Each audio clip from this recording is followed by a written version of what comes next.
ನಮಸ್ಕಾರ ಎಲ್ಲರಿಗೂ. ಇಲ್ಲೊಂದು ಕ್ವಶನ್ ಇದೆ ನೋಡ್ರಿ. ಏನಿದು? ಉಭಯ ಸದನಗಳ ಜಂಟಿ ಅಧಿವೇಶನವನ್ನ ಯಾವ ಸಂದರ್ಭದಲ್ಲಿ ಕರೆಯಲಾಗುತ್ತದೆ? ಏನು? ಜಾಯಿಂಟ್ ಸೆಷನ್ ಅನ್ನ ಯಾವಾಗ ಕರೀತಾಳು ಅಂತ ಹೇಳಿ. ಅದ್ರಾಗ ಒಂದನೇ ಆಪ್ಷನ್ ಏನ್ ಕೊಟ್ಟಾರು ಅಂತಂದ್ರೆ ಒಂದು ಸದನದ ಮಸೂದೆಯನ್ನ ತಿರಸ್ಕರಿಸಿದಾಗ, ಯಾವ್ದಾದ್ರು ಒಂದು ಸದನ ಮಸೂದೆಯನ್ನ ಅಂಗೀಕಾರ ಮಾಡಿ ಇನ್ನೊಂದು ಸದನಕ್ಕೆ ಕಳಿಸಿದಾಗ ಆ ಸದನ ಮಸೂದೆಯನ್ನ ತಿರಸ್ಕಾರ ಮಾಡಿತು ಅಂತಂದ್ರೆ ಅವಾಗ ಕರೀತಾರು ಅಂತ ಹೇಳ್ತಾರೆ ಅವರು. ಅಥವಾ ಇನ್ನೊಂದು ಆಪ್ಷನ್ ಇದೆ, ಏನು? ಮಸೂದೆಯ ಮೇಲಿನ ತಿದ್ದುಪಡಿಗಳ ಬಗ್ಗೆ ಉಭಯ ಸದನಗಳ ನಡುವೆ ಒಮ್ಮತವಿಲ್ಲದಿದ್ದಾಗ, ಈಗ ಒಂದು ಸದನ ಮಸೂದೆಯನ್ನ ಪಾಸ್ ಮಾಡ್ತೈತಿ, ಇನ್ನೊಂದು ಸದನ ಅದಕ್ಕೆ ತಿದ್ದುಪಡಿ ಸೂಚಿಸ್ತೈತಿ, ಈ ತಿದ್ದುಪಡಿಗಳನ್ನ ತಗೊಂಬಂದ್ರಿ ಅಂತ ನಾವು ಪಾಸ್ ಮಾಡ್ತೀವಿ ಅಂತೇಳಿ, ಹೌದಾ? ಅದನ್ನ ಮೂಲ ಸದನ ಒಪ್ಪಿಕೊಳ್ಳದಿದ್ರೆ ಅವಾಗ ಏನಾಕತಿ? ಉಭಯ ಸದನಗಳ ಜಂಟಿ ಅಧಿವೇಶನವನ್ನು ಕರಿಬೇಕಾಕತಿ ಅಂತ ಹೇಳಿ ಹೇಳ್ತಾರ. ಇದು ಒಂದು ಆಪ್ಷನ್. ಇನ್ನು ಮೂರನೇದು, ಒಂದು ಸದನವು ಮಸೂದೆಯನ್ನ ಸ್ವೀಕರಿಸಿ 6 ತಿಂಗಳಿಗೂ ಹೆಚ್ಚು ಕಾಲ ಯಾವುದೇ ಕ್ರಮ ಕೈಗೊಳ್ಳದೇ ಇದ್ದಾಗ, ಒಂದು ಸದನದಿಂದ ಮಸೂದೆ ಪಾಸ್ ಮಾಡಿದ ನಂತರ ಇನ್ನೊಂದು ಸದನ ಅದ್ರ ಮೇಲೆ 6 ತಿಂಗಳ ತನಕ ಯಾವುದೇ ಕ್ರಮ ಕೈಗೊಳ್ಳದಿದ್ರು ಕೂಡ ಅವಾಗ ಜಂಟಿ ಅಧಿವೇಶನ ಕರೀತಾರು ಅಂತ ಹೇಳ್ತಾರೆ. ಆಮೇಲೆ ಆಪ್ಷನ್ ಡಿ ಏನ್ ಹೇಳ್ತೈತಿ ಅಂದ್ರೆ, ಮ್ಯಾಗಿನ ಎಲ್ಲಾ ಸಂದರ್ಭಗಳಲ್ಲಿನೂ ಕೂಡ ಕರೀತಾರು ಅಂತ ಹೇಳ್ತೈತಿ. ಅಂದ್ರೆ ಒಂದು ಮಸೂದೆಯನ್ನು ತಿರಸ್ಕರಿಸಿದಾಗ, ಆಮೇಲೆ ಮಸೂದೆಯ ಮೇಲೆ ಸೂಚಿಸಿದ ತಿದ್ದುಪಡಿಗಳನ್ನು ಒಪ್ಪಿಕೊಳ್ಳದಿದ್ದಾಗ, ಆಮೇಲೆ ಮಸೂದೆಯ ಮೇಲೆ 6 ತಿಂಗಳ ಕಾಲ ಏನು ಯಾವುದೇ ಕ್ರಮ ಕೈಗೊಳ್ಳದಿದ್ರು ಅವಾಗೂ ಕೂಡ ಜಂಟಿ ಅಧಿವೇಶನವನ್ನು ಕರಿಬಹುದು ಅಂತೇಳಿ ಹೇಳ್ತೈತಿ. ಈ 3 ಆಪ್ಷನ್ಗಳ ಬಗ್ಗೆ 3 ಆಪ್ಷನ್ಗಳು ಸರಿದಾವು ಅಂತೇಳಿ ಡಿ ಹೇಳ್ತೈತಿ, ಹೌದಾ? ಇದ್ರ ಎಲ್ಲದರ ಬಗ್ಗೆನೂ ನಮಗ ಸಂಪೂರ್ಣವಾದ ಮಾಹಿತಿ ತಿಳಿಬೇಕು ಅಂತಂದ್ರೆ ನಾವೇನ್ ಮಾಡ್ಬೇಕು ಅಂತಂದ್ರೆ ಸಂವಿಧಾನದ ಕಲಂ 108 ಸರಿಯಾಗಿ ಅಭ್ಯಾಸ ಮಾಡಬೇಕು. ಸಂವಿಧಾನದ ಕಲಂ 108 ಏನ್ ಹೇಳ್ತೈತಿ ಅಂತಂದ್ರೆ ಜಂಟಿ ಅಧಿವೇಶನದ ಬಗ್ಗೆ ಹೇಳ್ತೈತಿ. ಜಂಟಿ ಅಧಿವೇಶನ, joint session of the parliament, ಜಂಟಿ ಅಧಿವೇಶನದ ಬಗ್ಗೆ ಹೇಳ್ತೈತಿ. ಸಂಪೂರ್ಣವಾದ ಮಾಹಿತಿ ತಿಳಿಬೇಕು, ಇನ್ನೂ ಕ್ವಶನ್ಗಳಿಗೆ ಆನ್ಸರ್ ಎಲ್ಲಾನು ಕರೆಕ್ಟ್ ಆಗಿ ಬರಬೇಕು ಅಂತಂದ್ರೆ ಆ ಸಂವಿಧಾನದ ಕಲಂ 108 ಸರಿಯಾಗಿ ಅಭ್ಯಾಸ ಮಾಡ್ಬೇಕು. ಆಮೇಲೆ ಎಲ್ಲ ಕಾಂಪಿಟೇಟಿವ್ ಎಕ್ಸಾಮ್ನೊಳಗ ಈ ಸಂವಿಧಾನದ ಕಲಂ 108 ಅಥವಾ 108ಕ್ಕೆ ಸಂಬಂಧಿಸಿದಂತೆ ಸುಮಾರು ಪ್ರತಿ ವರ್ಷ 1 ರಿಂದ 2 ಕ್ವಶನ್ಗಳು ಬಂದೇ ಬರ್ತವೆ. 1 ರಿಂದ 2 ಕ್ವಶನ್ಗಳು. That is big difference, make a big difference. ಅದೇನ್ ಮಾಡ್ತೈತಿ ಅಂತ ನಿಮ್ಮನ್ನ ಮತ್ತು ಸರಿಯಾಗಿ ಓದಿದವರನ್ನ ಮತ್ತು ಸರಿಯಾಗಿ ಓದದವರ ಮಧ್ಯೆ ಬಹಳ ದೊಡ್ಡ ಗ್ಯಾಪ್ ಅನ್ನು ಕ್ರಿಯೇಟ್ ಮಾಡ್ತೈತಿ, ಹೌದಾ? ಆರ್ಟಿಕಲ್ 108 ಓದಬೇಕು. ಇದು ಆಂಬುಲೆನ್ಸ್ ಆಕ್ಟ್. ನಾವ್ಯಾಕೆ ಆಂಬುಲೆನ್ಸ್ ಅಂತ ಕರಿತೀವಿ ಅಂತಂದ್ರೆ, ಆಂಬುಲೆನ್ಸ್ ಸಹಾಯವಾಣಿ ನಂಬರ್ ಎಷ್ಟು? 108, ಹೌದಾ? ಇದ್ರದ್ದು ಸಹಾಯವಾಣಿ. ಇದು ಯಾರಿಗೆ ಸಹಾಯ ಮಾಡ್ತೈತಿ ಅಂತಂದ್ರೆ, ಯಾವ ಸಂದರ್ಭದಲ್ಲಿ ಮಸೂದೆ ಬಿಕ್ಕಟ್ಟಿಗೆ ಒಳಗಾಗಿರುತ್ತೋ ಆ ಸಂದರ್ಭದಲ್ಲಿ ಇದು ಹೆಲ್ಪ್ ಮಾಡ್ತೈತಿ. ಅದಕ್ಕೆ ಇದನ್ನ 108 ಅಂತ ಕರಿತೀವಿ, ಹೌದಾ? ಇರ್ಲಿ, ಸಂವಿಧಾನದ ನಂಬರ್ ಒಳಗಡೆ 108 ಐತಿ. ಈಗ ಅದ್ರ ಬಗ್ಗೆ ಡಿಸ್ಕಷನ್ ಮಾಡೋಣ ಒಂದೊಂದಾಗಿ ಏನ್ ಹೇಳ್ತಾವು, ಯಾಕೆ ಹಂಗೆ ಹೇಳ್ತೈತಿ ಅನ್ನೋದ್ರ ಬಗ್ಗೆ ನಮ್ಗೆ ಎಲ್ಲ ಗೊತ್ತಿರ್ಬೇಕು. ಇರ್ಲಿಲ್ಲ ಅಂತ ಸಮಸ್ಯೆ ಆಗ್ತದೆ. ಒಂದೊಂದಾಗಿ ಡಿಸ್ಕಷನ್ ಮಾಡೋಣ. ವಿಡಿಯೋನ ಪೂರ್ತಿ ನೋಡ್ರಿ, ಅಂದ್ರೆ ನಿಮಗೆ ಅರ್ಥ ಆಗ್ತೈತಿ. ಸಂವಿಧಾನದ ಕಲಂ 108, joint sitting of the both houses in certain cases. ಕೆಲವು ಪ್ರಕರಣಗಳಲ್ಲಿ ಏನೋ ಜಂಟಿ ಅಧಿವೇಶನದ ಪ್ರಕ್ರಿಯೆ. ಕೆಲವು ಪ್ರಕರಣಗಳಲ್ಲಿ, ಎಲ್ಲಾ ಪ್ರಕರಣಗಳಲ್ಲಿ ಕರೆಯೋದಿಲ್ಲ, ಕೆಲವು ಪ್ರಕರಣಗಳಲ್ಲಿ ಯಾವುದಂತೇಳಿ ನೋಡೋಣ. ಇದ್ರಾಗ ಟೋಟಲಿ 5 ಉಪಬಂಧಗಳದಾವ. ಆರ್ಟಿಕಲ್ 108 ಉಪಬಂಧ 1, 2, 3, 4, 5 ಅಂತ ಟೋಟಲಿ 5 ಉಪಬಂಧಗಳದಾವು. ಏನೇನ ಹೇಳ್ತಾವ ಅನ್ನೋದ್ರ ಬಗ್ಗೆ ಡಿಸ್ಕಷನ್ ಮಾಡೋಣ. ಸರಿ, ಆರ್ಟಿಕಲ್ 108 ಉಪಬಂಧ 1 ಏನ್ ಹೇಳ್ತೈತಿ ಅಂದ್ರೆ, if after bill has been passed by the one house and transmitted to the other house. ಒಂದು ವೇಳೆ ಒಂದು ಸದನ ಮಸೂದೆಯನ್ನ ಪಾಸ್ ಮಾಡ್ತೈತಿ, ಮತ್ತೆ ಅದನ್ನ ಇನ್ನೊಂದು ಸದನಕ್ಕೆ ಕಳಿಸಿ ಕೊಡ್ತದೆ. ಗೊತ್ತಿರ್ಬೇಕಾ? ಒಟ್ಟು ಪಾರ್ಲಿಮೆಂಟ್ ನಲ್ಲಿ 2 ಸದನಗಳದಾವ, ಒಂದು ಲೋಕಸಭೆ, ಒಂದು ಇನ್ನೊಂದು ರಾಜ್ಯಸಭೆ. ಇಲ್ಲಿ ಉದಾಹರಣೆಗಾಗಿ ತೆಗೆದುಕೊಳ್ಳೋಣ. ಏನಂತೇಳಿ, ಲೋಕಸಭೆ ಒಂದು ಮಸೂದೆಯನ್ನ ಪಾಸ್ ಮಾಡ್ತೈತಿ. ಅಂದ್ರೆ ಯಾವುದೋ ಒಂದು ಮಸೂದೆ ಐತಿ, ಅದನ್ನ ಲೋಕಸಭೆ ಪಾಸ್ ಮಾಡ್ತೈತಿ. ಪಾಸ್ ಮಾಡಿದ ತಕ್ಷಣ ಏನಾಗಬೇಕು? ಅದು ಇನ್ನೊಂದು ಸದನದಿಂದನೂ ಕೂಡ ಅಂಗೀಕಾರ ಆಗಬೇಕು. ಅದಕ್ಕೆ ಅದನ್ನ ಏನ್ ಮಾಡ್ತೈತಿ ಅಂದ್ರೆ ಇನ್ನೊಂದು ಸದನಕ್ಕೆ ಕಳಿಸಿ ಕೊಡ್ತೈತಿ. ನೋಡ್ರಪ್ಪ, ನಾವು ಇಂಥ ಒಂದು ಮಸೂದೆಯನ್ನ ಪಾಸ್ ಮಾಡಿವಿ, ಇಷ್ಟನೇ ತಾರೀಕು, ಈಗ ನಾವು ನಿಮಗೆ ಕಳಿಸಿ ಕೊಡಾಕತ್ತೀವಿ, ಈ ಮಸೂದೆ ಬಗ್ಗೆ ನೀವು ಚರ್ಚೆ ಮಾಡ್ರಿ ಅಂತ. ಕಂಪಲ್ಸರಿ ಏನು ಪ್ರೊಸೀಜರು? ಯಾವುದೇ ಒಂದು ಮಸೂದೆ ಕಾನೂನು ಆಗಬೇಕಾಗಿತ್ತು ಅಂತಂದ್ರೆ ಅದೇನಾಗಬೇಕು? 2 ಸದನಗಳಿಂದ ಪಾಸ್ ಆಗಬೇಕು, ಹೌದಾ? ಆರ್ಟಿಕಲ್ 107 ಉಪಬಂಧ 1 ಹೇಳ್ತೈತಿ ಹಂಗೆ, ಹೌದಾ? ಅದ್ರ ಪ್ರಕಾರ ಒಂದು ಮಸೂದೆಯನ್ನ ಪಾಸ್ ಮಾಡೈತಿ ಒಂದು ಸದನ, ಅದನ್ನ ಇನ್ನೊಂದು ಸದನಕ್ಕೆ ಕಳಿಸಿಕೊಡ್ತೈತಿ. ಆವಾಗ ಆ ಸದನ ಏನ್ ಮಾಡ್ತೈತಿ? ಜಾಯಿಂಟ್ ಸೆಷನ್ಗೆ ಹಾದಿ ಯಾವಾಗ ಕ್ರಿಯೇಟ್ ಆಗ್ತೈತಿ ಅಂತಂದ್ರೆ, ಇನ್ನೊಂದು ಸದನದಲ್ಲಿ ಅದರ ಪ್ರಕ್ರಿಯೆ ನಡೆದಾಗ. ಈಗ ನಾನು ಲೋಕಸಭೆಯಲ್ಲಿ ಮಂಡನೆ ಮಾಡುವ ಬಿಲ್ ಲೋಕಸಭೆ ಒಳಗನೆ ಲ್ಯಾಪ್ಸ್ ಆಯ್ತು, ಬಿದ್ದು ಹೋಯ್ತು ಅಂತಂದ್ರೆ ಜಾಯಿಂಟ್ ಸೆಷನ್ ಅವಶ್ಯಕತೆನೇ ಬರೋದಿಲ್ಲ. ಲೋಕಸಭೆಯಲ್ಲಿ ಪಾಸ್ ಆಗಿರ್ತಕ್ಕಂಥ ಬಿಲ್ ರಾಜ್ಯಸಭೆಯಲ್ಲಿ ಅಟಕಾಸ್ಕೊತ್ತು ಅಂತಂದ್ರೆ ಜಂಟಿ ಅಧಿವೇಶನ ಅವಶ್ಯಕತೆ ಐತಿ. ಸಿಕ್ಕಾಕೊತ್ತು ಅಂತಂದ್ರೆ ಜಂಟಿ ಅಧಿವೇಶನ ಅವಶ್ಯಕತೆ ಐತಿ. ಅದು ಯಾವ ಸಂದರ್ಭಗಳಲ್ಲಿ ಸಿಕ್ಕಾಕೊತೈತಿ ಅನ್ನೋದನ್ನ ಪ್ರಾವಿಷನ್ ABC ಗಳು ಹೇಳ್ತವೆ, ಹೌದಾ? ಆರ್ಟಿಕಲ್ 108 ಉಪಬಂಧ 1 ABC ಗಳು 3 ಸಂದರ್ಭಗಳಲ್ಲಿ ಬಿಲ್ಲು ರಾಜ್ಯಸಭೆಯಲ್ಲಿ ಸಿಕ್ಕಾಕೋತೈತಿ, ಅವಾಗ ಜಂಟಿ ಅಧಿವೇಶನವನ್ನ ಕರಿಬೇಕಾಕೈತಿ ಅಂತ ಹೇಳ್ತೈತಿ. ಅದ್ರಾಗ ಒಂದನೇದನ್ನ ನೋಡೋಣ. ಏನ್ ಹೇಳ್ತೈತಿ? The bill is rejected by the other house.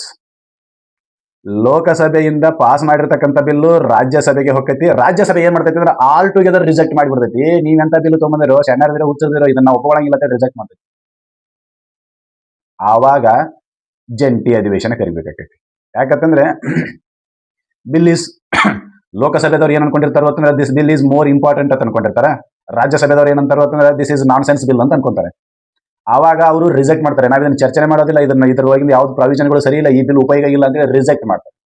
ಆವಾಗ ಲೋಕಸಭೆದವರಿಗೆ ಅದನ್ನ ಪಾಸ್ ಮಾಡಬೇಕಾಗಿರ್ತಕ್ಕಂಥ ಅನಿವಾರ್ಯತೆ ಬರುತ್ತೆ. ಆವಾಗ ಏನ್ ಮಾಡಬೇಕು? ಜಂಟಿ ಅಧಿವೇಶನವನ್ನ ಕರಿಬೇಕಾಗ್ತದೆ.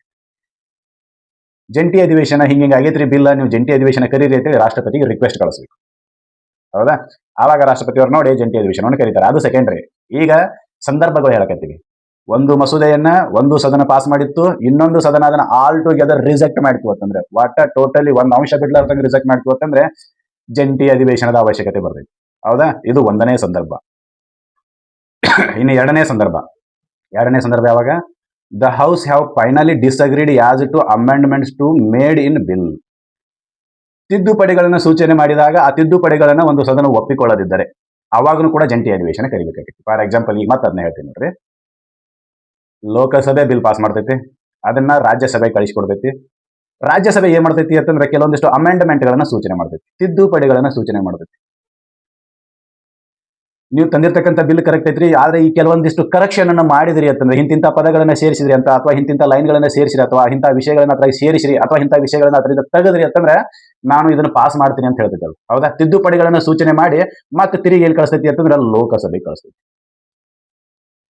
ಅದ್ರ ಕೆಲಸ ಏನು? ತಿದ್ದುಪಡಿಗಳನ್ನ ಸೂಚನೆ ಮಾಡ್ತೈತಿ, ಇಂಥ ತಿದ್ದುಪಡಿಗಳನ್ನ ತಗೊಂಬರ್ರಿ ಅಂತೇಳಿ. ಅವಾಗ ಲೋಕಸಭೆ ನಾ ತಂದಿರ್ತಕ್ಕಂಥ ಮಸೂದೆಗೆ ಇವತ್ತು ತಿದ್ದುಪಡಿ ಮಾಡ್ತಾನ, ನಂದು ಎಲ್ಲ ಕರೆಕ್ಟ್ ಐತಿ, ನಾ ಒಟ್ಟ ಇದ್ರಾಗಿನ ಒಂದು ಅಕ್ಷರ ತೆಗಿಯಂಗಿಲ್ಲ, ಒಂದು ಅಕ್ಷರ ಹಾಕಂಗಿಲ್ಲ ಅಂತೇಳಿ ಲೋಕಸಭೆ ಏನಾದ್ರೂ ಫಿಕ್ಸ್ ಆಯ್ತು ಅಂತಂದ್ರೆ ಆವಾಗ ಲೋಕಸಭೆ ಏನ್ ಮಾಡ್ತೈತಿ ಅಂತಂದ್ರೆ, ಇಲ್ರಿ ನೀವು ಹೇಳಿರ್ತಕ್ಕಂಥ ಸೂಚನೆಗಳು, ಯಾವ ಸೂಚನೆಗಳು? ತಿದ್ದುಪಡಿ ಸೂಚನೆಗಳು ಉಪಯೋಗ ಇಲ್ಲವ, ಅದ್ರ ಬಗ್ಗೆ ನಾವು ಡಿಸ್ಕಷನ್ ಮಾಡಂಗಿಲ್ಲ, ಅದನ್ನ ಕನ್ಸಿಡರ್ ಮಾಡಂಗಿಲ್ಲ, ನಾ ಕಳಿಸಿರ್ತಕ್ಕಂಥ ಮಸೂದೆನ ಪಾಸ್ ಮಾಡ್ರಿ ಅಂತ ತಿರುಗಿ ಮತ್ತೆ ಲೋಕಸಭೆ ಕಳಿಸ್ತೀವಿ, ತಿರುಗಿ ಮತ್ತು ರಾಜ್ಯಸಭೆ ಕಳಿಸ್ತೀವಿ. ಫಸ್ಟ್ನೇದು ಏನಾಯ್ತು? ಲೋಕಸಭೆಯಲ್ಲಿ ಮಂಡನೆ ಆಯ್ತು, ಪಾಸ್ ಆಯ್ತು, ಅದನ್ನ ರಾಜ್ಯಸಭೆ ಕಳಿಸಿದ್ವಿ, ರಾಜ್ಯಸಭೆದವರು ಮಂಡನೆ ಏನು ತಿದ್ದುಪಡಿ ಸೂಚನೆ ಮಾಡಿ ಮತ್ತೆ ತಿರುಗಿ ಕಳಿಸಿದ್ರು, ಲೋಕಸಭೆ ಕಳಿಸಿದ್ರು. ಲೋಕಸಭೆದವರು ತಿದ್ದುಪಡಿಗಳನ್ನು ಒಪ್ಪಿಕೊಳ್ಳದೆ ರಾಜ್ಯಸಭೆಗೆ ಮತ್ತೆ ಕಳಿಸಿದ್ರು. ಆವಾಗ ರಾಜ್ಯಸಭೆದವರು ನಾವು ಇದನ್ನು ಒಪ್ಪಿಕೊಳ್ಳಂಗೇ ಇಲ್ಲ, ನಾವಿದನ್ನು ಒಪ್ಕೊಳ್ಳೋದೇ ಇಲ್ಲ,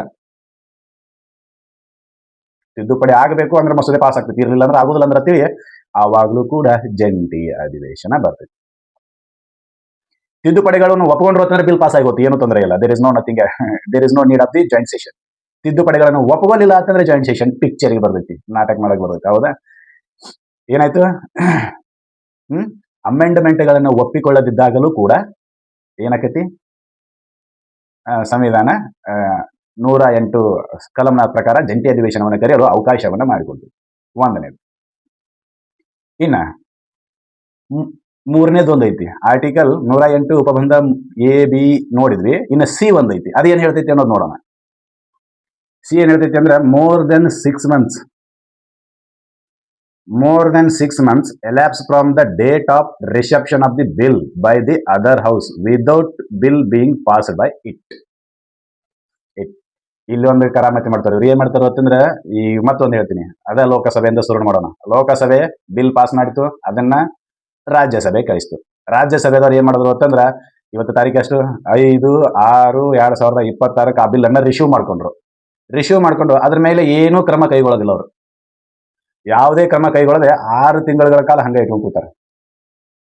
6 ತಿಂಗಳ ಕಾಲ ಹಂಗ ಇಟ್ಕೊಂಡು ಕೂತ್ರು ಅಂತಂದ್ರೆ ಅವಾಗ್ಲೂ ಕೂಡ ಸಾಂವಿಧಾನಿಕ ಬಿಕ್ಕಟ್ಟು ಉದ್ಭವಿಸ್ತೈತಿ. ಅದಕ್ಕೆ ಜಂಟಿ ಅಧಿವೇಶನ ಕರಿಬೇಕಾಗ್ತೈತಿ. ಜಂಟಿ ಅಧಿವೇಶನ ಅಂದ್ರ 3 ಸಂದರ್ಭಗಳಲ್ಲಿ ಜಂಟಿ ಅಧಿವೇಶನವನ್ನ ಕರೆಯುವ ಅನಿವಾರ್ಯತೆ ಬರ್ತೈತಿ. ಒಂದನೇದ್ದು ಬಿಲ್ ಅನ್ನ ತಿರಸ್ಕರಿಸಿದಾಗ, ಎರಡನೇದ್ದು ತಿದ್ದುಪಡಿಗಳನ್ನು ಒಪ್ಪಿಕೊಳ್ಳದಿದ್ದಾಗ, ಮೂರನೇದ್ದು 6 ತಿಂಗಳವರೆಗೆ ಅದರ ಮೇಲೆ ಯಾವುದೇ ಕ್ರಮ ಕೈಗೊಳ್ಳದಿದ್ದರೆ ಆವಾಗಲೂ ಕೂಡ ಜಂಟಿ ಅಧಿವೇಶನ ಕರಿಬೇಕಾಗ್ತೈತಿ. ಹಂಗಾದ್ರೆ ಈ ಹಿಂದೆ ಏನು ಫಸ್ಟ್ ಕ್ವಶನ್ ನೋಡಿದ್ವಲ್ಲ, ಆ ಕ್ವಶನ್ಗೆ ಆನ್ಸರ್ ಮಾಡೋಣ ಏನೇನೈತಿ ಅಂತೇಳಿ. ನೋಡ್ರಿ, ಆಪ್ಷನ್ ಏನ್ ಕೊಟ್ಟಾರ? ಒಂದು ಸದನ ಮಸೂದೆಯನ್ನ ತಿರಸ್ಕರಿಸಿದಾಗ, ಎಸ್. ಆರ್ಟಿಕಲ್ 108 ಉಪಬಂಧ 1 A ಏನ್ ಹೇಳ್ತೈತಿ ಅಂತಂದ್ರ, ಒಂದು ಸದನ ಕಳಿಸಿರ್ತಕ್ಕಂಥ ಮಸೂದೆಯನ್ನು ಇನ್ನೊಂದು ಸದನ ತಿರಸ್ಕರಿಸಿದಾಗ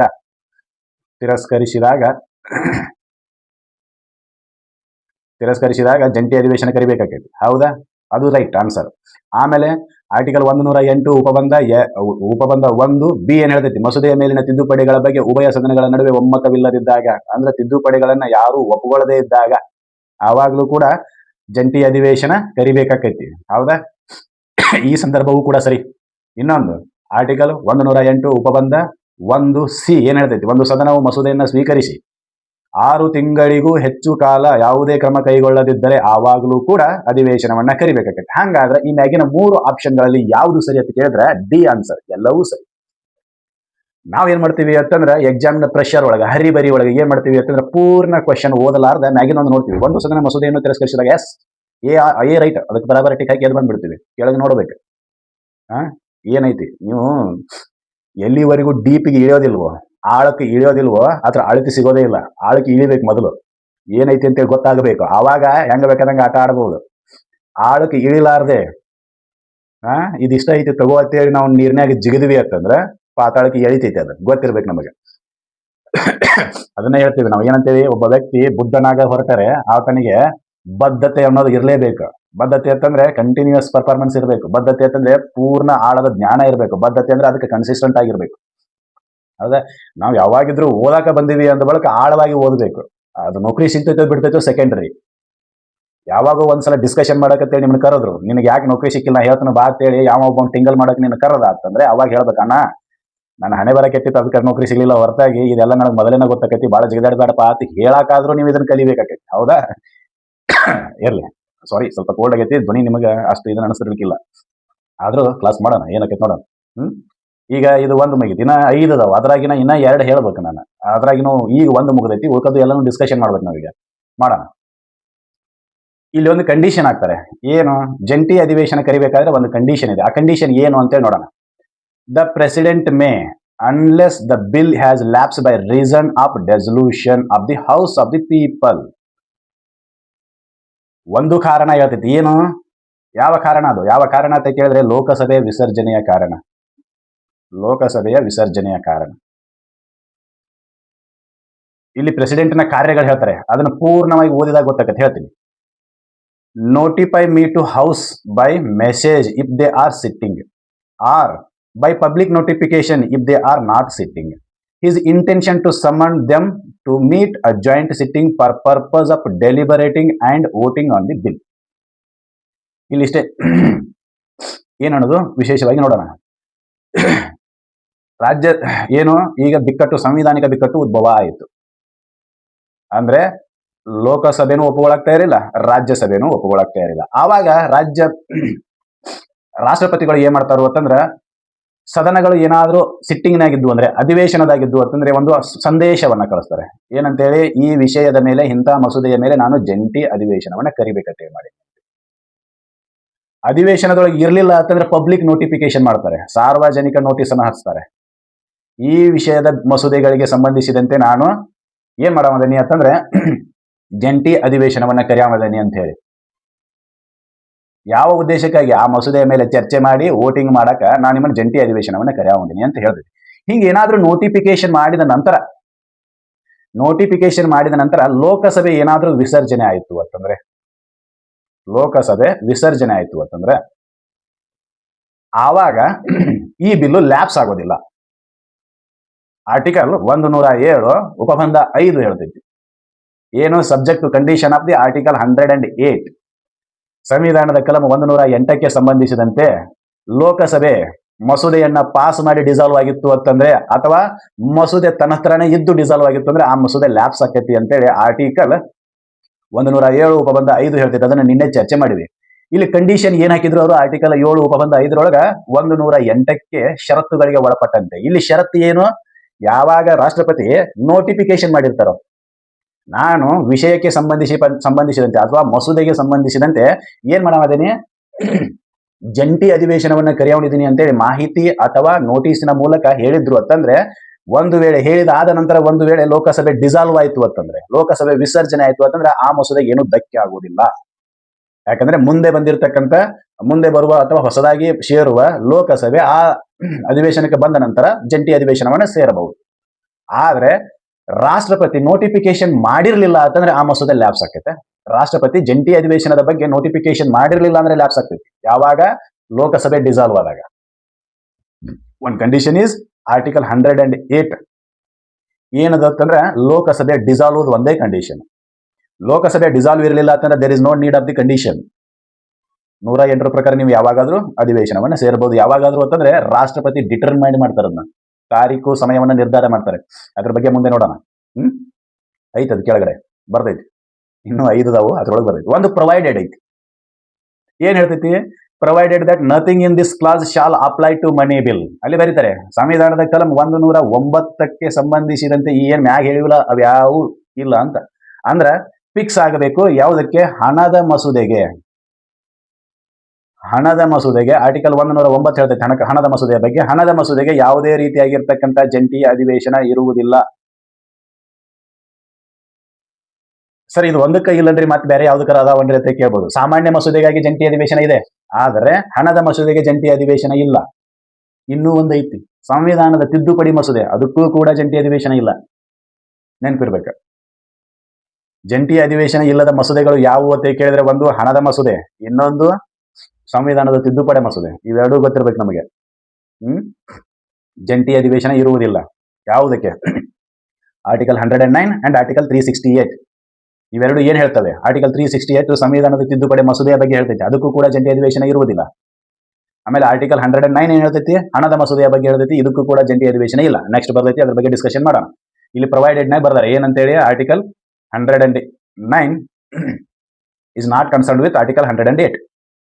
ಅಂದ್ರೆ ಇಲ್ಲಿ ಒಂದು ಮಸೂದೆ ಹಣದ ಮಸೂದೆ ಒಂದು ಮಸೂದೆ ಒಂದು ಸದನದಿಂದ ಪಾಸ್ ಆಗಿ ಇನ್ನೊಂದು ಸದನದಲ್ಲಿ ಅಟಕಾಸ್ಕೊಳ್ಳೋದಿಲ್ಲ, ಧಕ್ಕೆನಾಗಿ ಬರೋದಿಲ್ಲ. ಅದಕ್ಕೆ ಯಾಕೆ ಬರೋದಿಲ್ಲ ಅನ್ನೋದು ಆರ್ಟಿಕಲ್ 109 ಹೇಳ್ತೈತಿ.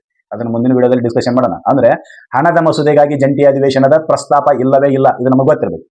ಇದೊಂದು ಕಂಡೀಷನ್ ನಮಗೆ ಗೊತ್ತಿತ್ತು ಅಂದ್ರೆ ಸಾಕು. ಇದು ಆರ್ಟಿಕಲ್ 108 ಉಪಬಂಧ 2 ಏನ್ ಹೇಳ್ತೈತಿ ಅದನ್ನ ನೋಡೋಣ.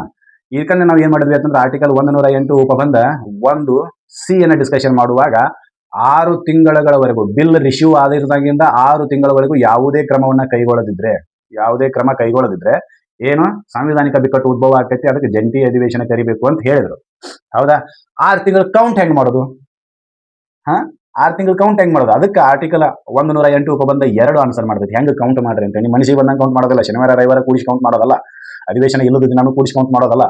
ಏನ್ ಮಾಡ್ಬೇಕು? ಅದಕ್ಕಂತೇಳಿ ಪ್ರಕ್ರಿಯೆ ಐತಿ, ಅದನ್ನ ಹೇಳ್ತೈತಿ. ಅದು ಏನು ಹೆಂಗ ಕೌಂಟ್ ಮಾಡ್ರಿ 6 ತಿಂಗಳತ್ತೇಳಿ ಅದನ್ನ ನೋಡೋಣ. ಇನ್ recording any such a period of 6 months as is referred to the clause 1, no account shall be taken of any period during the house referred to the subclause C of that clause is prorogued or adjourned for more than 4 consecutive days. ಏನ್ ಹೇಳ್ತೈತಿ? ಸಂಸತ್ತಿನ ಅಧಿವೇಶನ ನಡೆದಿರ್ತೈತಿ. ಆವಾಗ ಲೋಕಸಭೆ bill pass ಮಾಡ್ತೈತಿ ರಾಜ್ಯಸಭೆ ಅದನ್ನ ಒಂದು date ಇವತ್ತ ನಡೆದೈತೆ ತಿಳ್ಕೊಂಡು 5/6/2026 ಏನ್ ಮಾಡ್ತೈತಿ ಅಂದ್ರೆ ಬಿಲ್ ರಿಶ್ಯೂ ಮಾಡ್ಕೊತೈತಿ. ಇಲ್ಲಿ ಹಿಡಿದ 6 ತಿಂಗಳು ಹೆಂಗೆ ಕೌಂಟ್ ಮಾಡಬೇಕು ಅಂತ ಕೇಳಿದ್ರೆ ಸೆಷನ್ಗಳು ಯಾವಾಗ ಜಾರಿಯಲ್ಲಿ ಇರ್ತಾವಲ್ಲ ಅವಾಗ ಕೌಂಟ್ ಮಾಡ್ಬೇಕು. ಅವ್ರು ಸೆಷನ್ಗೆ 60 ದಿನ ನಡೀತೈತೆ ಅನ್ಕೊಳ್ಳೋಣ. ಸೆಷನ್ ಅಂದ್ರೆ 2 ತಿಂಗಳು.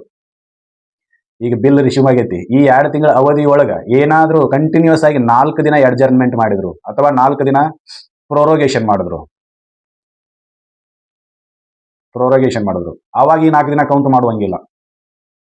ಕಂಡೀಷನ್ ಏನು? ಆರ್ಟಿಕಲ್ 108 ಸಬ್ ಕ್ಲಾಸ್ 2 ಏನ್ ಹೇಳ್ತೈತಿ ಅಂತಂದ್ರೆ in recording any such a period of 6 months ಮೇಲೆ ಹೇಳಿರ್ತಕ್ಕಂಥ 6 ತಿಂಗಳ ಅವಧಿಯನ್ನ ನಾವು ಚರ್ಚೆ ಮಾಡುವಾಗ ಕೌಂಟ್ ಮಾಡುವಾಗ ಕಂಟಿನ್ಯೂಸ್ ಆಗಿ 4 ದಿನಗಳ ಪ್ರೋರೋಗೇಷನ್ ಅನ್ನ ಅಥವಾ ಅಡ್ಜರ್ನ್ಮೆಂಟ್ ಅನ್ನ 4 ದಿನ ಕಲಾಪನ ನಡೀಲಿಲ್ಲ ಅಂತಂದ್ರೆ ಅಂತಹ ಅವಧಿಯನ್ನ ನಾವು ಕನ್ಸಿಡರ್ ಮಾಡುವಂತಿಲ್ಲ 6 ತಿಂಗಳ ಅವಧಿಗೆ.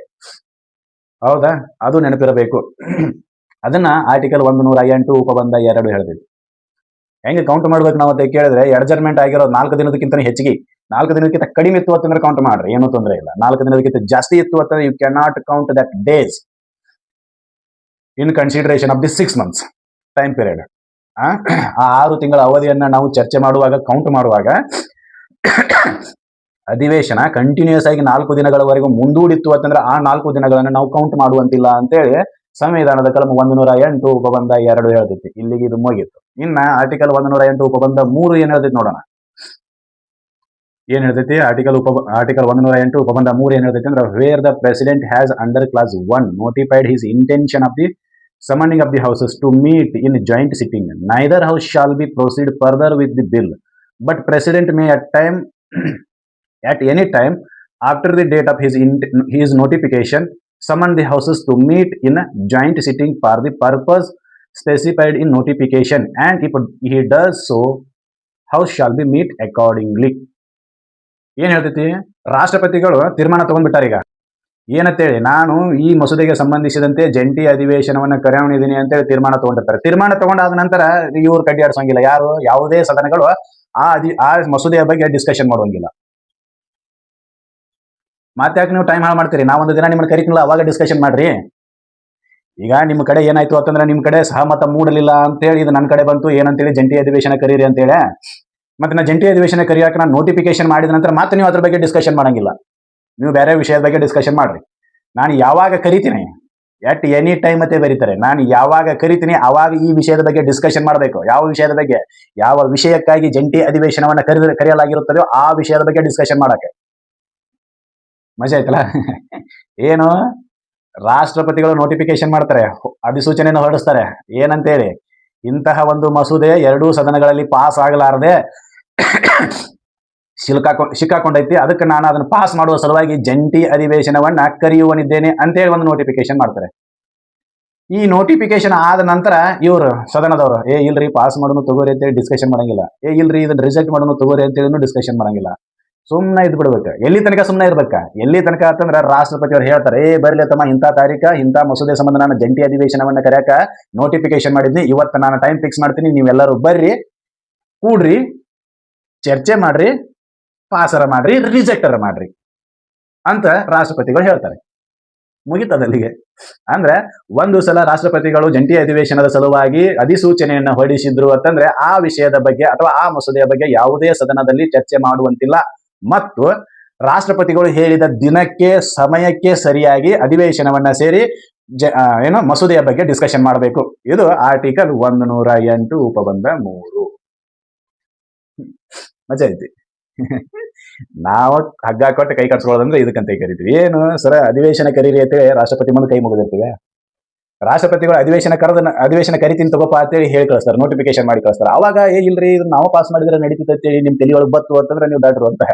ಅವಾಗ ರಾಷ್ಟ್ರಪತಿ ಹೇಳ್ತಾನೆ, ನನ್ನ ಕಡೆ ಬಂದೈತಿ ಅಂತಂದ್ರೆ ನಾನ ಮುಗಿಸ್ಮದನ ಜಗಳ ಹೋಗಿರ್ತೈತಿ ಗೊತ್ತೈತೆ ಹಿರಿಯರ ಕಡೆ. ಹಂಗ ಅವ್ರು ಹೇಳ್ತಾರೆ, ಬರ್ಲಿ ಇಬ್ರು ಕುಡಿ ಬರ್ರಿ ಇಂಥದ್ದೊಂದು ದಿನ, ನೀವ ಇಬ್ರು ಚರ್ಚೆ ಮಾಡ್ರಿ, ನಿನ್ನಂತೆ ಆದ್ರೆ ನಿನ್ನಂತೆ, ಅವನಂತೆ ಆದ್ರೆ ಅವನಂತೆ ನಾವು ನೋಡ್ತೀವಿ ಅಂತ ಹೇಳ್ತಾರ ಅವ್ರ. ಹಂಗ ರಾಷ್ಟ್ರಪತಿಗಳು ಕೂಡ ಇಲ್ಲಿ ಜಂಟಿ ಅಧಿವೇಶನವನ್ನ ಇಂಥ ದಿನ ಬರ್ರಿಲೇಪ ಕೂಡ್ರಿ, ಅದು ಡಿಸ್ಕಷನ್ ಮಾಡ್ರಿ, ಆಮೇಲೆ ಪಾಸರ ಮಾಡ್ರಿ, ಪೇಲರ ಮಾಡ್ರಿ, ಅದು ಸೆಕೆಂಡರಿ ವಿಷಯ, ಮೊದಲು ಡಿಸ್ಕಷನ್ ಮಾಡ್ರಿ, ಇಬ್ರು ಕೂಡ್ರಿ ಅಂತ ಹೇಳಿ ಹಂಗಂದ್ರೆ ಅಂದ್ರೆ ಮುಗಿದ ಹೋತು. ಆವಾಗ ನೀವು ವಾಪಸ್ ಡಿಸ್ಕಷನ್ ಮಾಡುವ ಅವಶ್ಯಕತೆನೇ ಇಲ್ಲ. There is no need to discussion after the notification issued by the president for the purpose of the joint session regards to the bill. ಮಸೂದೆಗೆ ಸಂಬಂಧಿಸಿದಂತೆ ರಾಷ್ಟ್ರಪತಿಗಳು ಜಂಟಿ ಅಧಿವೇಶನವನ್ನು ಹೊರಡಿಸುವ ನೋಟಿಫಿಕೇಶನ್ ಅನ್ನ ಮಾಡಿದ್ರು ಅಂತಂದ್ರೆ, ಅಧಿಸೂಚನೆಯನ್ನು ಹೊರಡಿಸಿದ್ರು ಅಂತಂದ್ರೆ, ಅಥವಾ ಮಾಹಿತಿಯನ್ನು ನೀಡಿದ್ರು ಅಂತಂದ್ರೆ, ಅವಾಗ ಯಾವುದೇ ಸದನಗಳು ಮಸೂದೆಗೆ ಸಂಬಂಧಿಸಿದಂತೆ, ಯಾವ ಮಸೂದೆಗೆ, ಜಂಟಿ ಅಧಿವೇಶನವನ್ನ ಕರೆಯುವ ಮಸೂದೆಗೆ ಸಂಬಂಧಿಸಿದಂತೆ ಯಾವುದೇ ಚರ್ಚೆಗಳನ್ನ ಮಾಡುವಂತಿಲ್ಲ. ಇದು ನಮಗೆ ಗೊತ್ತಿರಬೇಕು, ಹೌದಾ? ಇನ್ನೊಂದೈತೆ, ಅದನ್ನು ಚರ್ಚೆ ಮಾಡೋಣ. ಆರ್ಟಿಕಲ್ 108 ಉಪಬಂಧ 4 ಬಗ್ಗೆ ಚರ್ಚೆ ಮಾಡೋಣ. ಏನ್ ಹೇಳ್ತೈತೆ ನೋಡೋಣ.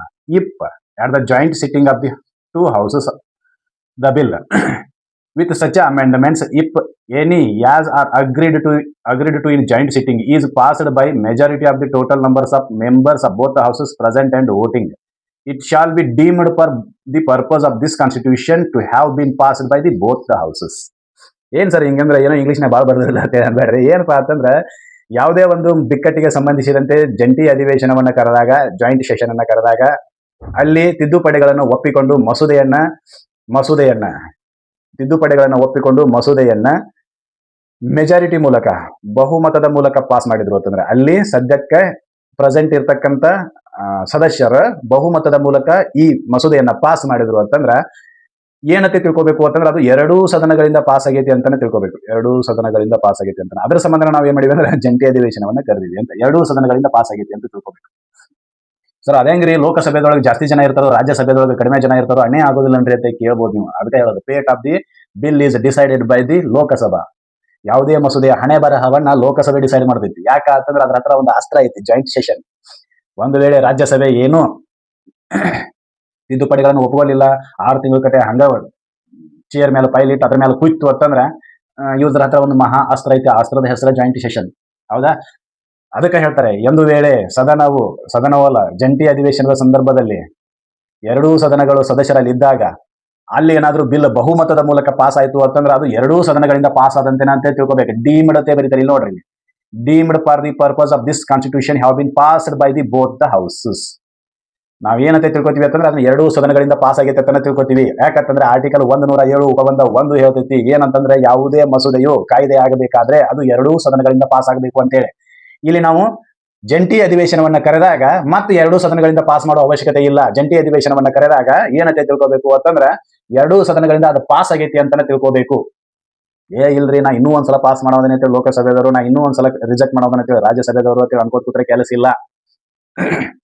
ಏನ್ ಕಂಡೀಷನ್, ಏನ್ ಡೀಮ್ಡ್ ಅಂತ ತಿಳ್ಕೊಂಡ್ರು ಅಂತಂದ್ರೆ ಈ both the houses shall pass this bill ಅಂತೇಳಿ ತಿಳ್ಕೋಬೇಕು.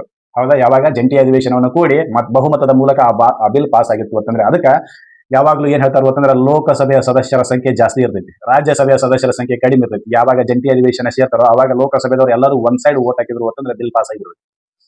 ಸರ್ ಹಂಗೆಲ್ಲ ಒನ್ ಸೈಡ್ ವೋಟ್ ಹಾಕ್ತಾರನ್ರಿ ಅಂತ ಕೇಳಿದ್ರೆ ಇಲ್ರಿ. ಯಾಕಂತಂದ್ರೆ ಇಲ್ಲಿ ವಿರೋಧ ಪಕ್ಷದ ಪಾರ್ಟಿಗಳು ಇರ್ತವೆ, ಇಲ್ಲಿ ವಿರೋಧ ಪಕ್ಷದವರು ಇರ್ತಾರೆ, ಇಲ್ಲಿ ವಿರೋಧ ಪಕ್ಷದವರು ಇರ್ತಾರೆ. ಹೀಗಾಗಿ ಇಲ್ಲಿಯ ಆಡಳಿತ ಪಕ್ಷದ ಸದಸ್ಯರು, ಇಲ್ಲಿ ಆಡಳಿತ ಪಕ್ಷದ ಸದಸ್ಯರು ಒನ್ ಸೈಡ್ ಆಗಿ ವೋಟ್ ಹಾಕಿರುವ ಅಂತಂದ್ರೆ ಗೆದ್ದು ಬಿಡ್ಬೇಕು. ಅದಕ್ಕೆ fate of the bill will decide by the Lok Sabha ಅಂತಾರ. ಮಸೂದೆಯ ಹಣೆ ಬರಹ ಡಿಸೈಡ್ ಆಗೋದು ಲೋಕಸಭೆಯ ಅಂಡರ್ದಲ್ಲಿ ಅಂತ ಇರಲಿ. ಇದು ನಮಗ್ ಗೊತ್ತಿರಬೇಕು. ಹೌದಾ? ಏನು ಆರ್ಟಿಕಲ್ 108 ಉಪಬಂಧ 4 ಹೇಳ್ತೈತಿ, ಯಾವಾಗ ಜಂಟಿ ಅಧಿವೇಶನವನ್ನ ಕರೆದು ಒಂದು ಮಸೂದೆಯನ್ನ ಬಹುಮತದ ಮೂಲಕ ಪಾಸ್ ಮಾಡ್ತೀವೋ ಆವಾಗ ನಾವು ಅದನ್ನ ಏನಂತ ತಿಳ್ಕೋಬೇಕು ಅಂತಂದ್ರೆ ಅದು ಎರಡೂ ಸದನಗಳಿಂದ ಪಾಸ್ ಆಗೈತಿ ಅಂತಾನೆ ತಿಳ್ಕೋಬೇಕು. ಇದು ಆರ್ಟಿಕಲ್ 108 ಉಪಬಂಧ 4. ಇನ್ನು 5 ಒಂದೈತಿ, ಅದನ್ನ ನೋಡೋಣ. ಅದಕ್ಕೆ ಮೊದಲು ಪ್ರೊವೈಡೆಡ್ ಒಂದೈತಿ, ನೋಡೋಣ ಏನೈತಿ ಅಂತ. ಆರ್ಟಿಕಲ್ 108 ಉಪಬಂಧ 4 ಏಕ 2 ಪ್ರೊವೈಡೆಡ್ ಅದಾವು. ಅದ್ರಾಗ ಒಂದನೇದು ಡಿಸ್ಕಷನ್ ಮಾಡೋಣ. ಎ ಪ್ರೊವೈಡೆಡ್ ಏನ್ ಹೇಳ್ತೈತಿ ಅಂತ. Joint sitting if a bill having bean passed by one house has not been passed by other house with amendments and return to the house in which it originated, no amendment shall be proposed to the bill other than such amendments as are made necessary by the delay in the passage of the bill. ಹಿಂಗಂದ್ರೆ ಏನಪ್ಪಾ ಅಂತಂದ್ರೆ ಉದಾಹರಣೆನ ಹೇಳ್ತೀನಿ. ಈಗ ಲೋಕಸಭೆ ಒಂದು bill ಅನ್ನ pass ಮಾಡ್ತೈತಿ, ರಾಜ್ಯಸಭೆಗೆ ಕಳಿಸ್ತೈತಿ. ರಾಜ್ಯಸಭೆ ಏನ್ ಮಾಡ್ತೈತಿ ಅಂದ್ರೆ ಅಮೆಂಡ್ಮೆಂಟ್ ಗಳನ್ನ ಸೂಚನೆ ಮಾಡ್ತೈತಿ. ಏನು ಅಮೆಂಡ್ಮೆಂಟ್ ಗಳನ್ನ, ತಿದ್ದುಪಡಿಗಳನ್ನ ಸೂಚನೆ ಮಾಡ್ತೈತಿ. ಈ ತಿದ್ದುಪಡಿಗಳನ್ನ ಲೋಕಸಭೆ ಒಪ್ಪಿಕೊಳ್ಳೋದಿಲ್ಲ. ಆವಾಗ ಏನಾಕತಿ, ಡೆಡ್ ಲಾಕ್ ಕ್ರಿಯೇಟ್ ಆಕೈತಿ, ಜಂಟಿ ಅಧಿವೇಶನವನ್ನ ಸೇರಬೇಕು. ಹೌದಾ? ಈ ಜಂಟಿ ಅಧಿವೇಶನದಲ್ಲಿ ಹೊಸದಾಗಿ ಯಾವುದೇ ವಿಷಯಗಳನ್ನು ಚರ್ಚೆ ಮಾಡೋದಿಲ್ಲ. ಯಾವ ವಿಷಯವನ್ನ ಚರ್ಚೆ ಮಾಡ್ಬೇಕು ಗೊತ್ತೈತೇನ? ಯಾವ ಅಮೆಂಡ್ಮೆಂಟ್ಗಳ ಬಗ್ಗೆ ಬಿಕ್ಕಟ್ಟು ಉದ್ಭವಿಸಿರ್ತೈತೋ ಆ ಅಮೆಂಡ್ಮೆಂಟ್ಗಳನ್ನು ಮಾತ್ರ ಡಿಸ್ಕಷನ್ ಮಾಡಬೇಕು. ಯಾವ ತಿದ್ದುಪಡಿಗಳಿಂದ ಬಿಕ್ಕಟ್ಟು ಉದ್ಭವಿಸಿದೆಯೋ ಅವುಗಳನ್ನ ಮಾತ್ರ ಡಿಸ್ಕಷನ್ ಮಾಡಬೇಕು. ಹೊಸದಾಗಿ ಬಂದಿರತಕ್ಕಂತ ಅಮೆಂಡ್ಮೆಂಟ್ ಗಳನ್ನ ಸೂಚನೆ ಮಾಡುವಂತಿಲ್ಲ. ಇಲ್ರಿ ಜಾಯಿಂಟ್ ಅಧಿವೇಶನವನ್ನ ಕರೆದಿವಿ, ಈಗ ಇದೊಂದು ನೆನಪಾಗೈತಿ, ಇದೊಂದು ಸೇರಿ ಅಂತೇಳಿ ಹೊಸದಾಗಿ ಹೇಳಂಗಿಲ್ಲ. ಏನ್ ಹೇಳೋದು? ಕೇವಲ ಯಾವ ತಿದ್ದುಪಡಿಗಳ ಸಲುವಾಗಿ 108 ನಾವು ಕರೆಯಲಾಗಿದೆಯೋ ಆ ತಿದ್ದುಪಡಿಗಳನ್ನ ಮಾತ್ರ ಡಿಸ್ಕಷನ್ ಮಾಡಬೇಕು. ಎಲ್ಲಿ? ಜಂಟಿ ಅಧಿವೇಶನದಲ್ಲಿ. ಗೊತ್ತಿರ್ಬೇಕು. ಹೊಸದಾಗಿ ನನ್ನ ತಲೆಗೆ ಈಗ ನನಗೆ ತಿಳಿದು ಬಂದಿತ್ರಿ ಸರ್, ಇದನ್ನೊಂದು ಸೇರಿಸ್ರಿ ಅಣ್ಣಾರ ನೀವು ಹೋಗ್ರಿ ಮನೆಗೆ ಅಂತಾರ ಅವ್ರು. ಏನ್ ಮಾಡ್ಬೇಕು? ಕೇವಲ ಯಾವ ಮಸೂದೆಗಳ ಬಗ್ಗೆ ಬಿಕ್ಕಟ್ಟು ಉದ್ಭವವಾಗಿತ್ತು, ಒಮ್ಮತ ಮೂಡಲಿಲ್ಲವೋ ಆ ತಿದ್ದುಪಡಿಗಳನ್ನು ಮಾತ್ರ ಚರ್ಚೆ ಮಾಡಬೇಕು. ಎಲ್ಲಿ? ಜಂಟಿ ಅಧಿವೇಶನದಲ್ಲಿ. ಅದನ್ನ ಪ್ರೊವೈಡೆಡ್ ಹೇಳ್ತೈತಿ. ಇದು ಒಂದನೇ ಪ್ರೊವೈಡೆಡ್. ಇನ್ನೊಂದು ಪ್ರೊವೈಡೆಡ್ ಐತಿ, ಅದೊಂದು ನೋಡೋಣ ಅದೇನ್ ಹೇಳ್ತೈತಿ ಅಂತ ಹೇಳಿ. ಏನ್ ಹೇಳ್ತೈತಿ? ಆರ್ಟಿಕಲ್ 108 ಉಪಬಂಧ 4 ಪ್ರೊವೈಡೆಡ್ ಬಿ ಏನ್ ಹೇಳ್ತೈತಿ ಅಂತಂದ್ರೆ, if a bill has been so passed and returned only such amendments as aforesaid shall be proposed to the bill and such other amendments as are relevant to the matters with respect to which the house have not agreed. ಏನ ಈಗ ನೀವು bill ಅನ್ನ pass ಮಾಡಿದ್ರಿ ಲೋಕಸಭೆಯಿಂದ, ಎಲ್ಲಿಗೆ? ರಾಜ್ಯಸಭೆಗೆ. ರಾಜ್ಯಸಭೆಯಿಂದ ಒಪ್ಪಿಕೊಳ್ಳಿಲ್ಲ, ಎಲ್ಲಿ ಬಂತು? Joint session. Joint session ಒಳಗೆ ನಾವು ಈಗಾಗಲೇ ಒಂದು ಪ್ರೊವೈಡೆಡ್ ಅನ್ನ ನೋಡಿವಿ. ಏನಂತೇಳಿ, ಯಾವ ಬಿಲ್ಗಳ ಯಾವ ತಿದ್ದುಪಡಿಗಳ ಬಗ್ಗೆ ಚರ್ಚೆ ಮಾಡಬೇಕು ಅಂತಂದ್ರೆ ಯಾವ ತಿದ್ದುಪಡಿಗಳಿಂದ ಬಿಕ್ಕಟ್ಟು ಉದ್ಭವಿಸಿತೋ ಅದ್ರ ಬಗ್ಗೆನ ಚರ್ಚೆ ಮಾಡಬೇಕು. ಜೊತೆಗೆ ಚರ್ಚೆ ಮಾಡ್ಬೇಕು, ಇಲ್ಲ ನಂಗಿಲ್ಲ. ಈಗ ರಾಜ್ಯಸಭೆ ಏನ್ ಮಾಡೈತಿ ಅಂತಂದ್ರೆ ಯಾವುದೋ ಒಂದು ಮಸೂದೆಗೆ 20 ಅಮೆಂಡ್ಮೆಂಟ್ಗಳನ್ನ ಸೂಚನೆ ಮಾಡೈತಿ, 20 ತಿದ್ದುಪಡಿಗಳನ್ನ ಸೂಚನೆ ಮಾಡೈತಿ. 20 ತಿದ್ದುಪಡಿಗಳಲ್ಲಿ 5 ತಿದ್ದುಪಡಿಗಳನ್ನ ಲೋಕಸಭೆ ಒಪ್ಕೋತೈತಿ. ಯಾವಾಗ? ಮೊದಲಕಿನ ಜಾಯಿಂಟ್ ಸೆಷನ್ ಕರೆಯೋಕ್ಕಿಂತ ಮೊದಲನ 5 ತಿದ್ದುಪಡಿಗಳನ್ನು ಒಪ್ಕೋತೈತಿ. ಇನ್ನು 15 ಒಪ್ಕೊಳ್ಳೋದಿಲ್ಲ. ಈಗೇನು ಜಾಯಿಂಟ್ ಸೆಷನ್ ಕರಿತೀವಲ್ಲ, ಅವಾಗ ಈ 15 ಬಗ್ಗೆ ಅಷ್ಟೇ ಚರ್ಚೆ ಮಾಡಬೇಕು, ಒಪ್ಕೊಂಡೋದ್ರ ಬಗ್ಗೆ ಚರ್ಚೆ ಮಾಡುವಂಗಿಲ್ಲ. ಅದಕ್ಕೆ ಬರೀತಾರೆ, ಎಲ್ಲಿ ಚರ್ಚೆ ಮಾಡಿ relevant to the matters with respect to which the house have not agreed. ಏನು? ಸದನ ಯಾವ ಮಸೂದೆಗಳಿಗೆ ಸಂಬಂಧಿಸಿದಂತೆ ಯಾವ ತಿದ್ದುಪಡಿಗಳನ್ನು ಒಪ್ಪಿಕೊಂಡಿರುವುದಿಲ್ಲವೋ ಆ ತಿದ್ದುಪಡಿಗಳ ಬಗ್ಗೆ ಮಾತ್ರ ಡಿಸ್ಕಷನ್ ಮಾಡಬೇಕು. ಒಂದನೇದು ಪ್ರಪೋಸ್ಡ್ ಅಮೆಂಡ್ಮೆಂಟ್ಗಳ ಬಗ್ಗೆ ಮಾತ್ರ ಡಿಸ್ಕಷನ್ ಮಾಡಬೇಕು. ಎರಡನೇದು ಆ ಅಮೆಂಡ್ಮೆಂಟ್ಗಳಲ್ಲಿ ಮೊದಲಕ್ಕೆ ಕೆಲವೊಂದಿಷ್ಟು ಅಮೆಂಡ್ಮೆಂಟ್ಗಳನ್ನು ಒಪ್ಪಿಕೊಂಡಿತ್ತು ಅಂತಂದ್ರೆ ಆ ಅಮೆಂಡ್ಮೆಂಟ್ಗಳನ್ನು ಬಿಟ್ಟು ಉಳಿದ ಅಮೆಂಡ್ಮೆಂಟ್ಗಳ ಬಗ್ಗೆ ಚರ್ಚೆ ಮಾಡಬೇಕು. ಅದು ಬಿಟ್ಟು ಎಲ್ಲ ಒಮ್ಮೆ ಕಲಿಸಿ ಕಿಚಡಿ ಮಾಡಂಗಿಲ್ಲ ಅಂತ ಹೇಳ್ತಾರೆ ಅವರು. ತಿಳಿತಾ? ಏನು, ಲೋಕಸಭೆಯಿಂದ ಬಿಲ್ ಪಾಸ್ ಆಗಿರ್ತೈತಿ, ರಾಜ್ಯಸಭೆಗೆ ಬಂದಿರ್ತೈತಿ. ರಾಜ್ಯಸಭೆ 20 ತಿದ್ದುಪಡಿಗಳನ್ನ ಸೂಚನೆ ಮಾಡಿರ್ತೈತಿ. 20 ತಿದ್ದುಪಡಿಗಳಲ್ಲಿ 5 ಲೋಕಸಭೆ ಒಪ್ಪಿಕೊಂಡಿರ್ತೈತಿ. ಇನ್ನು 15 ಸಲುವಾಗಿ ಡೆಡ್ ಲಾಕ್ ಕ್ರಿಯೇಟ್ ಆಗಿರ್ತೈತಿ, ಬಿಕ್ಕಟ್ಟು ಉದ್ಭವಿಸಿರ್ತೈತಿ. ಅದಕ್ಕೆ ಜಾಯಿಂಟ್ ಸೆಷನ್ ಅನ್ನ ಕರೆದಿರ್ತಾರೆ. ಬಿಕ್ಕಟ್ಟು ಉದ್ಭವಿಸಿದಾಗ ಜಾಯಿಂಟ್ ಸೆಷನ್ ಅನ್ನ ಕರೆದಾಗ ಆ 15 ತಿದ್ದುಪಡಿಗಳ ಬಗ್ಗೆ ಮಾತ್ರ ಚರ್ಚೆ ಮಾಡಬೇಕೆ ಹೊರತಾಗಿ ಉಳಿದ ಎಲ್ಲ 20 ಅಂಶಗಳ ಬಗ್ಗೆ ಚರ್ಚೆ ಮಾಡುವಂತಿಲ್ಲ. ಇದು ನಮಗೆ ಗೊತ್ತಿರಬೇಕು. ಹೌದಾ?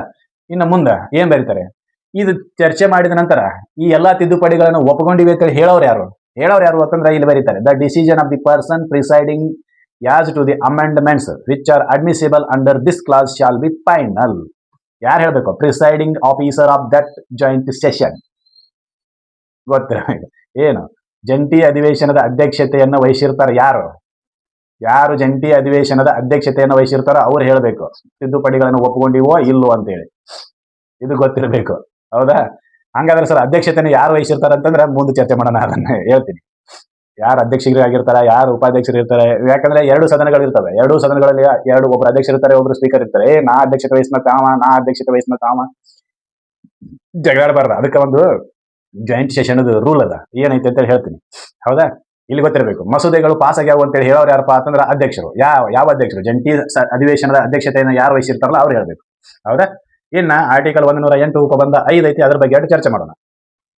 ಆರ್ಟಿಕಲ್ 108 ಉಪಬಂಧ 5 ಏನ್ ಹೇಳ್ತೈತೆ ನೋಡೋಣ. The joint sitting may be held under this article means article 108 bill passed there act. ಅಲ್ಲಿ ಏನಾದ್ರು ಬಿಲ್ ಪಾಸ್ ಆಯ್ತು ಅಂತಂದ್ರೆ ನೋಡೋಣ. Notwithstanding that a dissolution of the house of the people has intervened since the president notified his intention to summon the house to meet therein. ಏನು ಅದ ಒಳ್ಳೆ ಅದನ್ನೇ ಚರ್ಚೆ ಮಾಡೋದು. ಏನಾಗೈತಿ ಅಂತಂದ್ರೆ ಹೇಳ್ತೀನಿ. ಯಾವುದೇ ಒಂದು ಮಸೂದೆಗೆ ಸಂಬಂಧಿಸಿದಂತೆ ಜಂಟಿ ಅಧಿವೇಶನವನ್ನು ಕರೆಯುವ ಇಚ್ಛೆಯನ್ನು ವ್ಯಕ್ತಪಡಿಸಿದ್ರು ಅಂತಂದ್ರೆ ಯಾರು? ರಾಷ್ಟ್ರಪತಿಗಳು. ಜಂಟಿ ಅಧಿವೇಶನ ಕರೆಯಕ್ಕೆ ನಾನು ಕಾಲ್ಪಾರ್ ಮಾಡೋದನಿ, ಜಂಟಿ ಅಧಿವೇಶನಕ್ಕಾಗಿ ನೀವೆಲ್ಲರೂ ಒಂದು ದಿನ ಇಂಥ ದಿನ ಬಂದು ಸೇರ್ಬೇಕಾಗತ್ತೆ ಅಂತೇಳಿ ಒಂದು ಮಾಹಿತಿಯನ್ನು ರವಾನೆ ಮಾಡಿದ್ರು ಅಥವಾ ಪಬ್ಲಿಕ್ ನೋಟಿಫಿಕೇಶನ್ ಮಾಡಿದ್ರು ಅಂತಂದ್ರೆ ಆವಾಗ ಲೋಕಸಭೆ ವಿಸರ್ಜನೆ ಆದ್ರೂ ಆ ಬಿಲ್ಲಿಗೆ ಏನೂ ಆಗೋದಿಲ್ಲ. ಲೋಕಸಭೆ ವಿಸರ್ಜನೆ ಆದ್ರೂ ಆ ಬಿಲ್ಲಿಗೆ ಏನೂ ಧಕ್ಕೆ ಆಗೋದಿಲ್ಲ.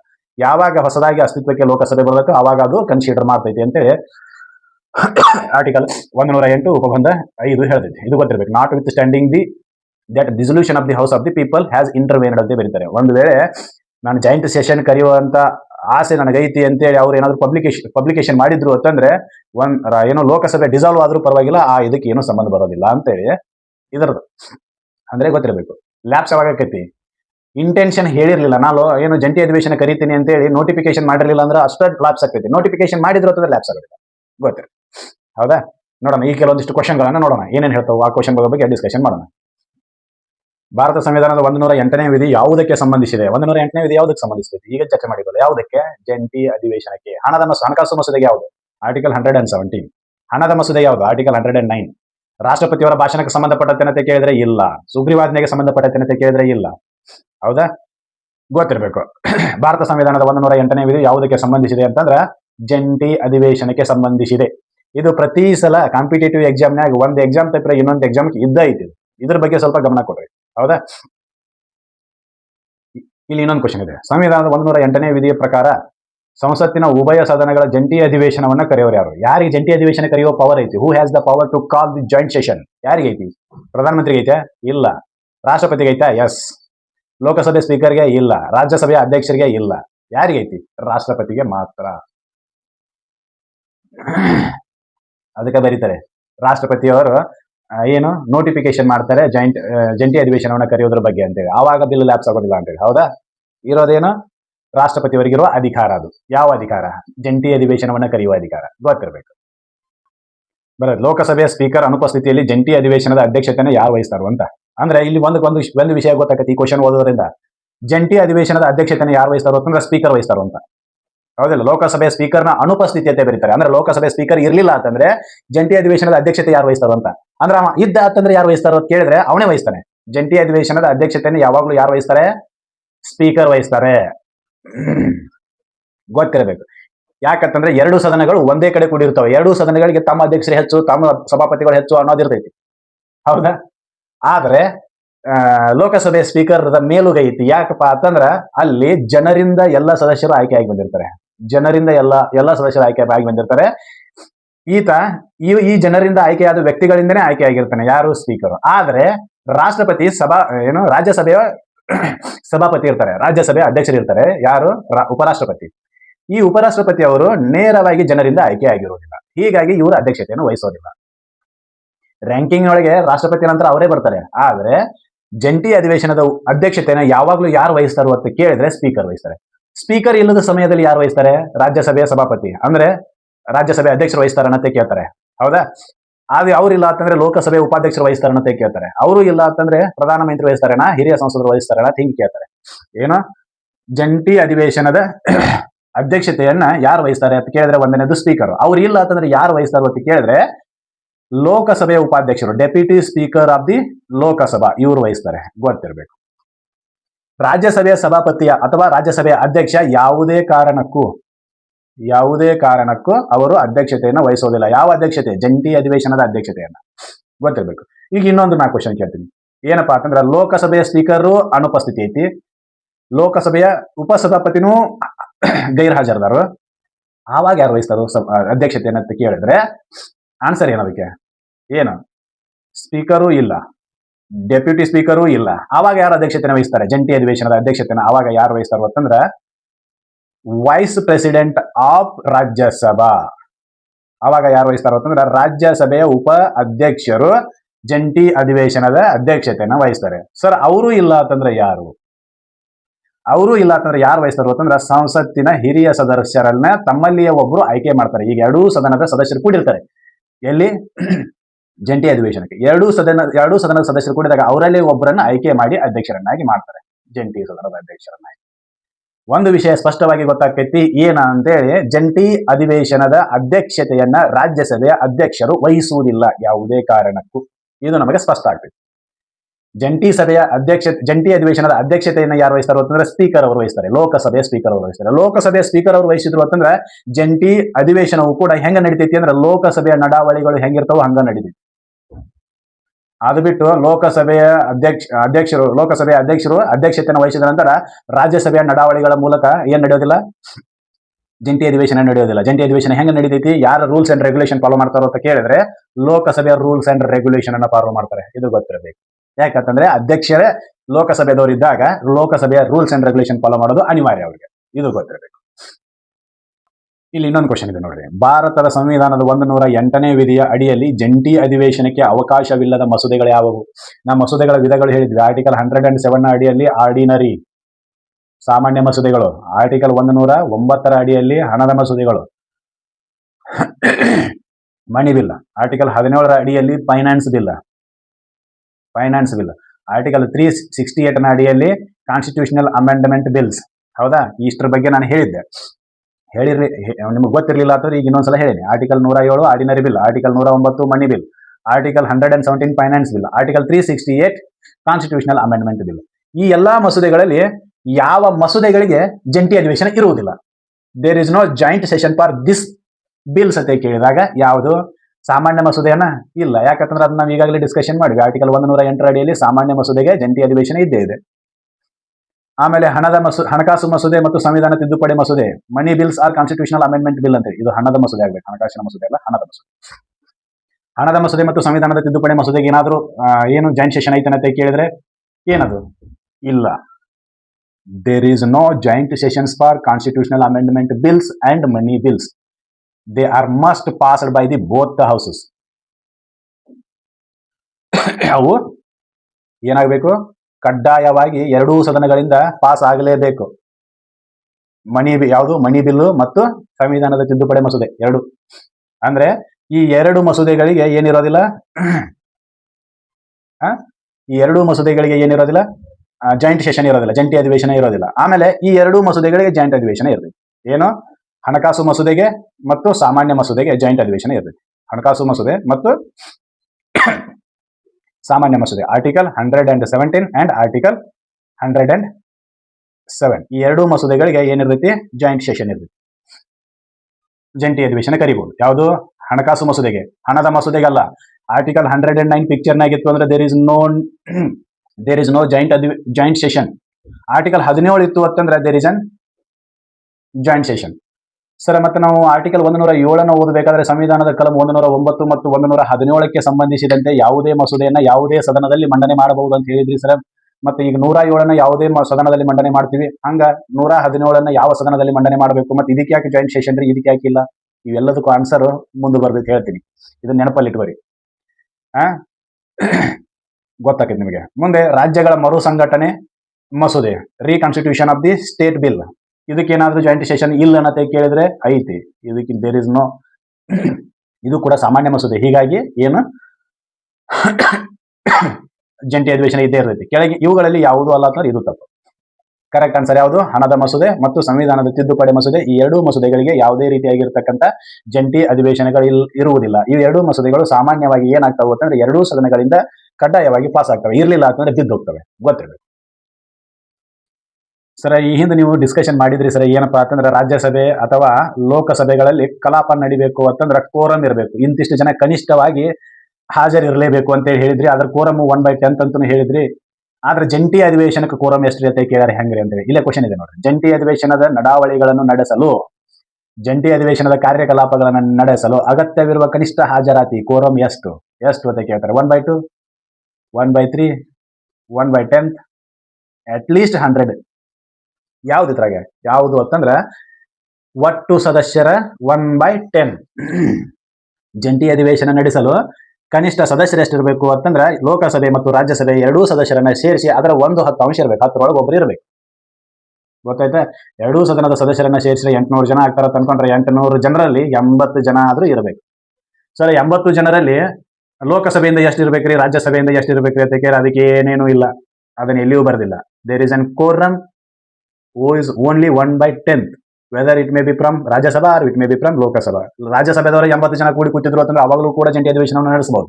ಲೋಕಸಭೆದವರು 80 ಮಂದಿ ಕೂಡಿ ಕೂತಿದ್ರು ಅಂತಂದ್ರೆ ಅವಾಗಲೂ ಕೂಡ ಜಂಟಿ ಅಧಿವೇಶನವನ್ನು ನಡೆಸಬಹುದು. ಇಲ್ರಿ, ರಾಜ್ಯಸಭೆದವರು ಯಾರು ಬಂದಿಲ್ಲ, ಅವ್ರು ಬರ್ತಕ್ಕನಿಲ್ರಿ, ನೇರ್ ನೋ ನೀಡ್. ಆದ್ರೆ ಕನಿಷ್ಠ 1/10 ಜನ ಇರ್ಲಿಲ್ಲ ಅಂತಂದ್ರೆ 10ರೊಳಗೆ ಒಬ್ಬ ಜನ ಇರ್ಲಿಲ್ಲ ಅಂತಂದ್ರೆ ಅವಾಗ ಅಧಿವೇಶನವನ್ನು ನಡೆಸುವಂತಿಲ್ಲ. ಇದು ಗೊತ್ತಿರಬೇಕು. ಅಂದ್ರೆ ರಾಜ್ಯಸಭೆ ಅಧಿವೇಶನ ನಡೆಸಾಕನು 1/10, ಲೋಕಸಭೆ ನಡೆಸಾಕನು 1/10 ಕೋರಂ ಇರಬೇಕು. ಹಾಗೇನೆ ಜಂಟಿ ಅಧಿವೇಶನ ನಡೆಸಲು ಕೂಡ 1/10 ಕೋರಂ ಇರಬೇಕು. ಆದ್ರೆ 1/10 ಎರಡೂ ಸದನದಿಂದ ಇರಬೇಕಂತ ಎಲ್ಲಿಯೂ ಬರೆದಿಲ್ಲ, ನೆನಪಲ್ಲಿ ಇರಬೇಕು. ಇದಿಷ್ಟು ಮಾಹಿತಿ ಆರ್ಟಿಕಲ್ 108 ಬಗ್ಗೆ. ಈ ಮಾಹಿತಿ ನಿಮ್ಗೆಲ್ಲರಿಗೂ ಇಷ್ಟ ಆಗೈತೆ ಅಂತ ಅನ್ಕೊಂತೀನಿ. ಇಷ್ಟ ಆಗಿತ್ತು ಈ ಮಾಹಿತಿನ ಎಲ್ಲರಿಗೂ ಶೇರ್ ಮಾಡ್ರಿ, ನಮ್ಮ ಚಾನಲ್ ಅನ್ನ ಸಬ್ಸ್ಕ್ರೈಬ್ ಮಾಡ್ರಿ, ಆಮೇಲೆ ಲೈಕ್ಸ್ ಕಮೆಂಟ್ ಮಾಡ್ರಿ ಅಂತ ಹೇಳ್ತಾ ಮುಂದಿನ ವಿಡಿಯೋದಲ್ಲಿ ಆರ್ಟಿಕಲ್ 109 ಬಗ್ಗೆ ಡಿಸ್ಕಷನ್ ಮಾಡೋಣ. ಅಲ್ಲಿವರೆಗೂ ಧನ್ಯವಾದಗಳು. ಜೈ ಹಿಂದ್.